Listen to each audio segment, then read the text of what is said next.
अस्सलाम वालेकुम वरहमतुल्लाह वबरकातुहू। तो आज जो मैं टॉपिक यहाँ पे डिलीवर करूँगा वो फैसिज़्म एंड नासिज़्म का राइज़ है, जो कि आपका थर्ड यूनिट में टॉपिक है। ये ये बहुत इंपॉर्टेंट टॉपिक है, बहुत ही इंटरेस्टिंग टॉपिक है समझना। तो फैसिज़्म का मतलब है कि ये एक इटालियन वर्ड से डिराइव हुआ है, फैशियो, जिसका मतलब है कि bundle. In political we can say that it means union और लीग, मतलब जिसमें एक बहुत सारे एक सिंगल आदमी को सपोर्ट करते हैं। आप इजी वर्ड्स में ऐसा समझ सकते हो एज ए लेमैन। ये एक far right form of government था, मतलब जो कि डेमोक्रेसी के खिलाफ था, जो मतलब एक सिंगल पार्टी चाहती थी। ये मतलब एक मेन आइडिया है फैसिज्म का, मतलब ये डेमोक्रेसी नहीं चाहती थी। ये जो मतलब इसमें रूलर आया था बेनिटो मसोलिनी। फैसिज्म इटली में हुआ था। ये चाहते थे कि मतलब हमारे पास एक ओनली वन रूलर रहे जो मतलब हम पे राज करे। हम नहीं चाहते कि हमारे पार्लियामेंट हो, बहुत सारी डेमोक्रेसी यहाँ पे रहे, हमें बस एक सिंगल रूलर चाहिए। वो था बेनिटो मसोलिनी का आइडिया, ठीक है। तो अब मैं यहाँ पे आपको बताऊँगा जो मैंने सेल्फ नोटिस बनाए हैं कि मतलब फैसिज्म क्यों राइज हुआ। ये मैंने आपको ऑलरेडी एक लेक्चर बनाया है फर्स्ट वर्ल्ड वार पे, पहले आप वो देखना। मतलब जो फर्स्ट वर्ल्ड वार हुआ था वो 28 जुलाई 1914 से लेके 11 नवंबर 1918 से हुआ था। यही सब ये मैंने वहाँ पे बोला है कि इटली मतलब सपोर्ट करता है फर्स्ट वर्ल्ड वार में, मतलब वो हार जाता है, उसको बहुत सारा नुकसान हो जाता है।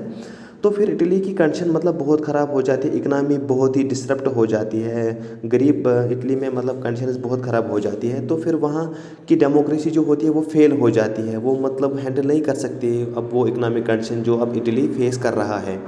तो वहाँ पे एक रूलर आ जाता है जो मतलब ये बोल देता है लोगों को, एक दिलासा देता है कि अब मैं ये जो इटली आज सफ़र कर रहा है, मैं आपको इस कंडीशन से बचाऊंगा। मैं इटली एक मतलब बहुत अच्छी कंट्री बनाऊंगा, पावरफुल कंट्री और रिच कंट्री। तो फिर यहाँ से फैसिज्म का राइज होता है। ये फैसिज्म कहाँ राइज होती है? इटली में। और इसका कौन होता है रूलर? बेनिटो मसोलिनी, जो कि कहाँ पैदा होता है? प्रेडा पियो एक जगह होती है जहाँ पे वो पैदा होता है। बेनिटो मसोलिनी 1883 में पैदा होते हैं प्रेडा पियो में, और 1945 में इसकी डेथ होती है। फैसिज्म किसको प्रमोट करता है? ये नेशनलिज्म ओनली नहीं, एक्सट्रीम नेशनलिज्म, मतलब जो कि एक मतलब कहते हैं ना, एक सोल्जर को एक देश से मतलब बहुत पैट्रियाटिक होता है, मतलब वो अपनी देश के लिए अपनी जान भी सेक्रीफाइस करने के लिए ऑलवेज रेडी होता है। तो वैसा ही ये एक ऐसी मतलब आइडियोलॉजी थी फैसिज्म वाली की, मतलब ये कुछ भी कर देता अपने इटली के लिए।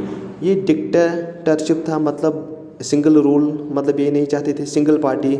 इसका आइडिया था डेमोक्रेसी क्या बकवास है, ये यूजलेस है, क्या फ़ायदा डेमोक्रेसी का। ये फैसिज्म का मतलब आइडिया था। तो फिर जो ये बेनिटो मसोलिनी है, ये टाइटल एक अटेन करता है 1925 में, ड्यूस, ये आप याद रखना, ड्यूस DUCE एक टाइटल अटेन करता है मसोलिनी।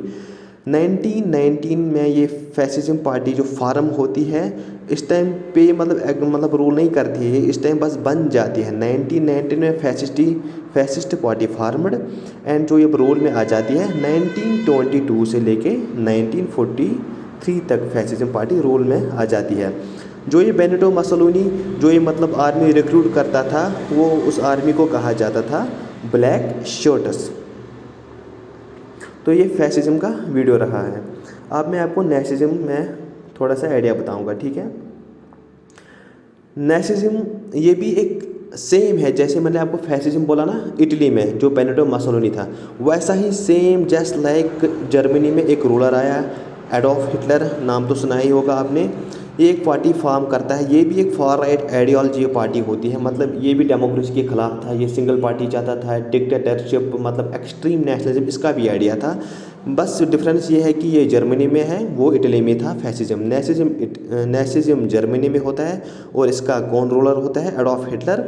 इसको पहले नेशनलिज्म पार्टी का प्रीवियस नेम था national socialist German workers party, ठीक है। ये 1920 से स्टार्ट हुआ है, लेकिन फिर ये 1933 में मतलब फॉर्म में आ जाती है ये पार्टी। अब मैं आपको जो सेलेक्ट नोट्स मैंने बनाए हैं नेशनलिज्म का, वो मैं आपको बताऊंगा। मैंने आपको पहले ही बोला नेशनलिज्म जर्मनी में आता है। कौन इसका रूलर होता है? Adolf Hitler. एडोल्फ हिटलर का बस एक बिलीव होता है, एडॉल्फ हिटलर ये बोलता है कि जो ओनली एक प्योर रेस है वो आर्यंस है, जो ये ज्यूज है ये क्या बकवास है, ये तो कुछ रेस ही नहीं है, इनको मार दो। तो ये एक मतलब कहा जाता है कि जो एडॉल्फ हिटलर है इसने 6 मिलियन ज्यूज को मार दिया, मतलब 60 lakh Jews where killed by Adolf Hitler. और उस टर्म को कहा जाता है होलोकास्ट। होलोकास्ट है जिसमें मतलब इसने ज्यूज को मार दिया। ये एक जस्ट लाइक फैसिज्म था, इसका भी एक्सट्रीम नेशनलिज्म था, मतलब ये भी जर्मनी के लिए कुछ भी कर देता। देखिए ये मतलब क्यों आ जाता है नेशनलिज्म जर्मनी में। चलो मैंने आपको बोला इटली में कंडीशंस बहुत ख़राब होती है आफ्टर फर्स्ट वर्ल्ड वार, तो अब फिर वो मतलब जब वहाँ की गवर्नमेंट हैंडल नहीं कर पाती है सिचुएशन, तो फिर बेनेटो मसोलिनी आ जाता है इटली में। यहाँ भी ऐसा ही होता है, जब जर्मनी सपोर्ट करता है फर्स्ट वर्ल्ड वार में, तो फिर इसको जब ट्रीटी ऑफ वर्सलिस होती है ना, पहले मैं आपको ट्रीटी ऑफ वर्सलिस दिखाऊंगा। ये 28 जून 1919 में साइन होती है और इफेक्टिव फ्रॉम 10 जनवरी 1920 में। इसी ट्रीटी ऑफ वर्सलिस होती है पेरिस फ्रांस में। इस ट्रीटी से फर्स्ट वर्ल्ड वार एंड होता है और इसी के बाद हिटलर का राइज होता है जर्मनी में, क्योंकि जर्मनी ने हारा इस फर्स्ट वर्ल्ड वार में। अब इसको ये वहाँ पे इस ट्रीटी में कहा जाता है कि अब जर्मनी को पैसे देने पड़ेंगे जो मतलब उसने फर्स्ट वर्ल्ड वार में नुकसान किया। अब इसलिए जर्मनी की कंडीशन तो ऑलरेडी वार में मतलब बिगड़ चुकी थी, अब इसको उसके बाद पैसे देने थे, तो मतलब जर्मनी की कंडीशन बहुत ख़राब हुई थी, तो नासिज्म को तो आना ही था फिर अब जर्मनी में। तो वैसा ही इसने भी किया यहाँ पे, इसने मतलब लोगों को बोला कि मैं एक सिंगल रूलर हूँ, डिक्टेटरशिप में मतलब अब जर्मनी को बचाऊँगा। हाँ, इसने मतलब बहुत कुछ किया वहाँ पे, तो ये वो आपको नहीं पढ़ना है। हिटलर ने एक बुक पब्लिश की, उस बुक का नाम है मेन कैंप 1925 में। और जर्मनी में क्या था नासिज्म से पहले 1990 से लेकर 1933 तक एक वहाँ पे एक गवर्नमेंट था जिसका नाम था वीमार रिपब्लिक। और 1933 से लेकर 1945 तक नासिज्म पार्टी रोल में होती है वहाँ पे। जो हिटलर एक टाइटल अटेन करता है उस टाइटल का नाम है फ्यूहरर। ये कब भी अटेन करता है 1933 में। जो हिटलर रिक्रूट करता है ना आर्मी इस नासिज्म में, उस आर्मी को कहा जाता है ब्राउन शर्ट्स। तो ये था फैसिज्म और नासिज्म लेक्चर। आई होप कि आपको ये अच्छे से समझ में आया होगा। ये सेम है, बस वो इटली में है और ये जर्मनी है। उसका रूलर मसोलिनी है और इसका हिटलर है। उसका टाइटल मसोलिनी का टाइटल जो ड्यूस था और इसका टाइटल हिटलर का फ्यूहरर है। और बाकी ये सेम टू सेम है। Thank you.